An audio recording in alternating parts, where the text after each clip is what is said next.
እውነቱን እንነጋገር። ብዙ ወንዶች ናፍቀኸኛል የሚል ጽሑፍ ሲመለከቱ ከልብ የሆነ መልእክት እንደሆነ በማሰብ ይደሰታሉ። ነገር ግን ሁሌም እውነት አይደለም።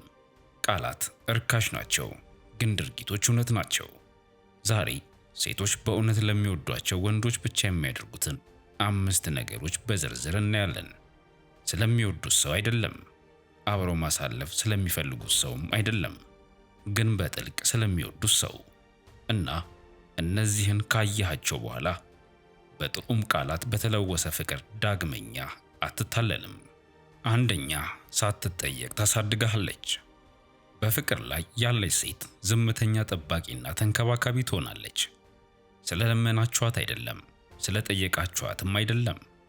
ነገር ግን በእሷ ውስጥ የሆነ ነገር ስታሸንፉ ማየት ስለምትፈልግ ነው። ሳትጠየቅ ቡና ታመጣላችኋለች። አንድ ቃል ከመናገራችሁ በፊት እንደደከማችሁ ታስተውላለች። ትናንሾቹን ነገሮች እንኳ ታስተውላለች። ስብሰባችሁ እንዴት እንደነበረ ወይም ምግብ መመገባችሁን ትጠይቃችኋለች። አሁን ግልጽ እንሁን፣ ይህ ከጾታ ሚናዎች ወይም ከመገዛት ጋር ምንም ግንኙነት የለውም።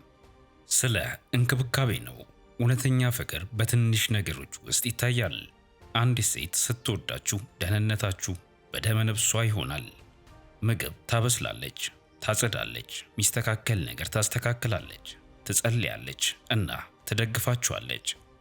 ስለጠየቃችኋት አይደለም ይህንን የምታደርገው፣ ደህንነታችሁ የተጠበቀ ሆኖ ማየት ስለፈለገች ነው።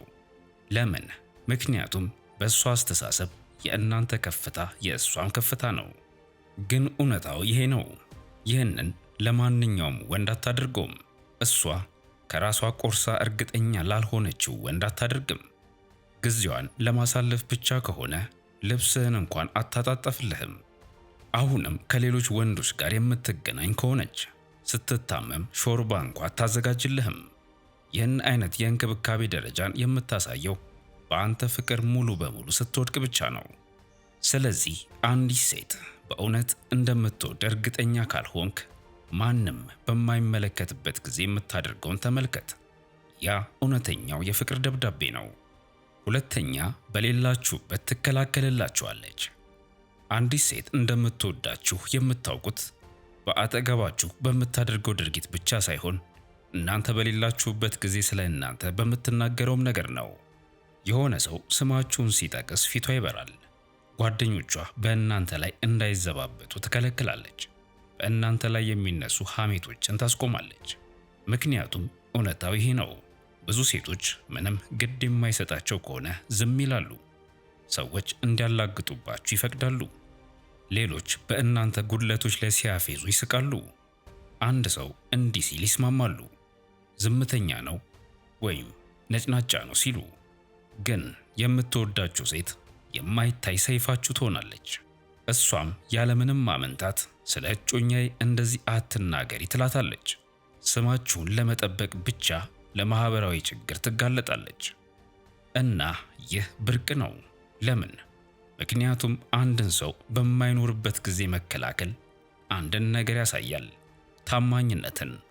የወንድ ጓደኛ ብቻ አይደላችሁም፣ አሁን የማንነቷ አካል ናችሁ። ስኬታችሁ፣ ስማችሁ፣ ክብራችሁ ለሷ ጉዳዩዋ ነው። ስለዚህ ፍቅሩ ምን ያህል ጥልቅ እንደሆነ ለማወቅ ከፈለጋችሁ ራሳችሁን እንዲህ ብላችሁ ጠይቁ። እኔ በሌለሁበት ጊዜ ስለ እኔ ምን ትላለች? ምክንያቱም እናንተ በሌላችሁበት ጊዜ ካልተከላከለችላችሁ ከእናንተ ጋር መሆን አይገባትም። ሶስተኛ፣ ታማኝ ነች፣ ግንኙነቱ ከመጀመሩ በፊትም እንኳ። ይህ ስውር ግን ኃይለኛ ነው። ብዙ ሰዎች ታማኝ መሆን ሁለታቸውም ባልና ሚስት ለመሆን ከተስማሙ በኋላ ይጀምራል ብለው ያስባሉ። ግን ከልብ ከምትወዳችሁ ሴት ጋር ይህ ከመሆኑ በፊት እንኳ በሆነ መንገድ ይከሰታል። ዓላማዋን ሚስጥራዊ በማድረግ ከወንዶች ጓደኞች ትርቃለች። በእናንተ ውስጥ ቅናት ወይም ምቾት እንደሚያስከትሉ የምታውቃቸውን ግብዣዎች ውድቅ ማድረግ ትጀምራለች እና ይህን ስለጠየቃችሁ አታደርገውም።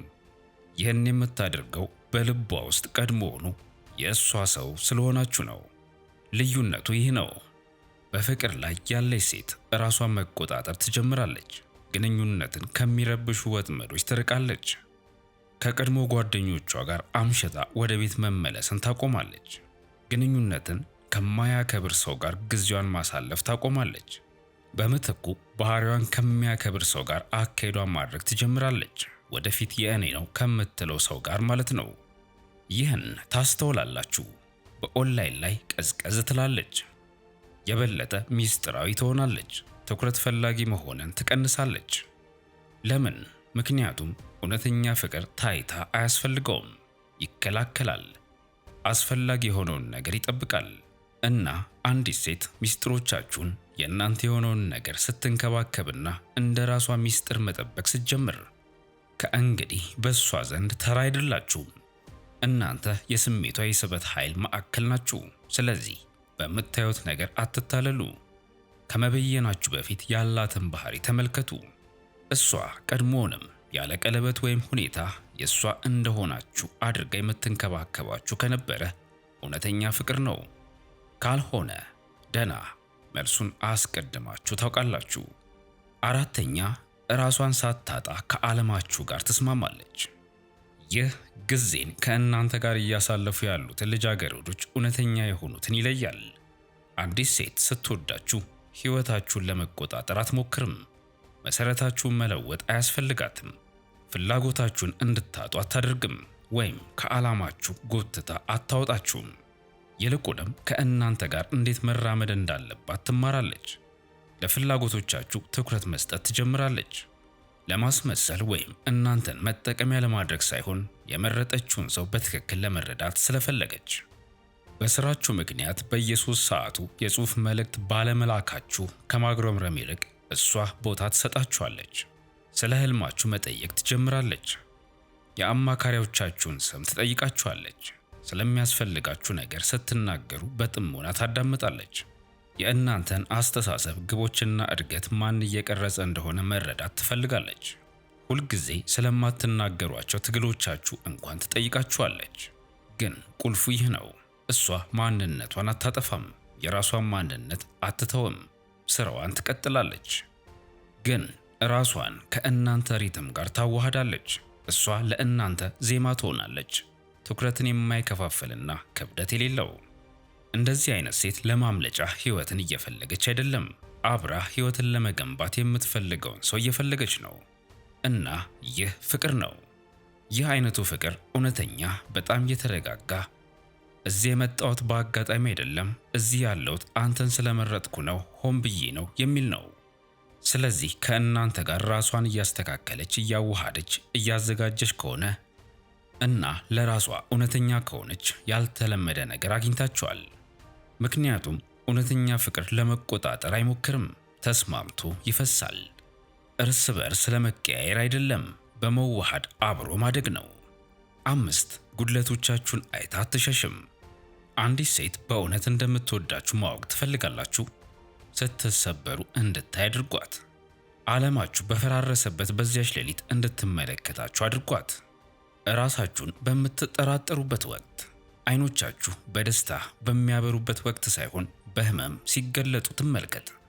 አብዛኞቹ ሴቶች የእናንተን ምርጥ ጊዜዎች ይፈልጋሉ፣ ማራኪነታችሁን፣ ጥንካሬያችሁንና ወኔያችሁን። ግን የሚወዷችሁ ጭምብሉ ሲገለጥ ይቆያሉ። እውነተኛውን ማንነታችሁን ስትከፍቱ አይሸበሩም። ስህተታችሁን ስትናዘዙ አይደነብሩም። ያለፈውን ታሪካችሁን እንደ መሳሪያ አይጠቀሙም፣ ወይም በኋላ ላይ ጠባሳችሁን እንደ ጥይት አይጠቀሙትም። ይልቁንም ከእናንተ ጋር በችግር ጊዜ ይቀመጣሉ። ለመጠገን ወይም ለማስተካከል አይሞክሩም። ዝም ብለው ያዳምጣሉ። ዝም ማለት አስፈላጊ እስከሚሆንበት ድረስ ዝም ይላሉ። እና ከሁሉም በላይ የሆነው የምታፈቅራችሁ ሴት ድካማችሁን እንደ ስህተት አታየውም፣ የበለጠ ታከብሯለች። ምክንያቱም ለሷ ተጋላጭነት ድክመት አይደለም፣ እሷን እንደምታምኗት ማረጋገጫ ነው።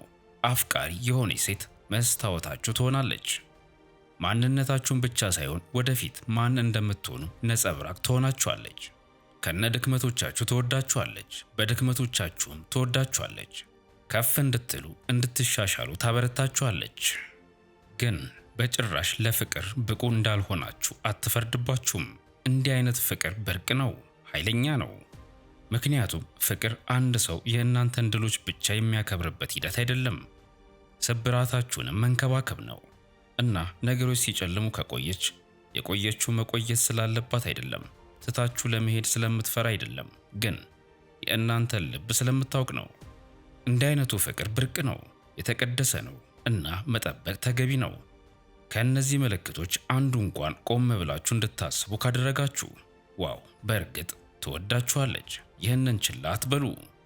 ምክንያቱም ፍቅር ጩኸት አይደለም፣ ሁልጊዜ ድራማዊ አይደለም፣ ግን እውነት ነው እና እውነት ደግሞ ብርቅ ነው።